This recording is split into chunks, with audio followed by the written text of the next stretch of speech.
வணக்கம். இது எஃப்ஐஆர். நாட்டின் பல்வேறு இடங்களில் நிகழ்ந்த குற்றங்கள் மற்றும் அதன் பின்னணி பற்றிய தொகுப்புகளை இப்போது பார்க்கலாம். கோபி அருகே தொழிலாளியை விவசாயி சுட்டுக் கொன்றது ஏன் என்பது குறித்து கைதான விவசாயி போலீசில் பரபரப்பு வாக்குமூலம் அளித்துள்ளார். தமது நிலத்தில் வளர்ந்து உள்ள சந்தன மரங்களை வெட்ட வந்தவர் என நினைத்து சுட்டுவிட்டதாக அவர் வாக்குமூலம் அளித்திருக்கிறார். நள்ளிரவில் தோட்டத்து வீட்டில் நடந்தது என்ன?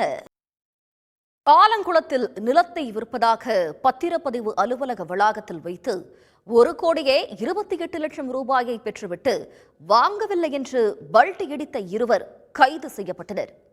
உறவினர் வீட்டில் பணத்தை பதுக்கி வைத்துவிட்டு நாடகமாடியவர்கள் 6 மணி நேரத்தில் சிக்கியது எப்படி? சென்னை அருகே பாபநாசம் படபாணியில் கொலை செய்து சடலத்தை வீட்டில் புதைத்த ஆட்டோ ஓட்டுநருக்கு பூவிருந்தவல்லை நீதிமன்றம் ஆயுள் தண்டனையை விதித்துள்ளது.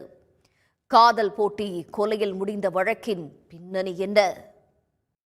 திருச்சி அருகே பர்னிச்சர் கடை நடத்தும் பெண்ணையும் அவரது மகனையும் தாக்கி 50 லட்சம் ரூபாய் கேட்டு மிரட்டிய நாம் தமிழர் கட்சியினர் 3 கைது செய்யப்பட்டிருக்கிறார்கள்.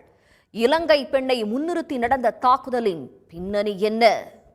கரூரில் பழைய இரும்பு பாரம் ஏற்றப்பட்ட லாரியை எடை போடும்போது அதற்கு பதிலாக மண்லோடு ஏற்றிய லாரியை நிறுத்தி எடை மோசடி செய்த 4 பேர் கைது செய்யப்பட்டனர்.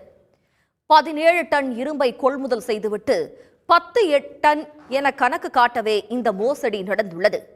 அதில் ஈடுபட்டவர்கள் சிக்கியது எப்படி? எஃப்ஐஆரில் தொடர்வது சிறிய இடைவேளை.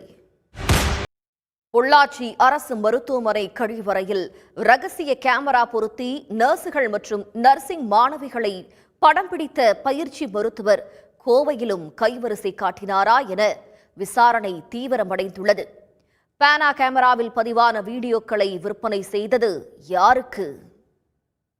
அவிநாசி அருகே நடைபயிற்சிக்கு சென்ற பினான்சியரை காரில் வந்து வெட்டி கொன்றுவிட்டு தப்பிய 4 பேரை போலீசார் தேடி வருகின்றனர். கொடுத்த பணத்தை வசூல் செய்வதில் ஏற்பட்ட முன்விரோதம் கொலைக்கு காரணமா?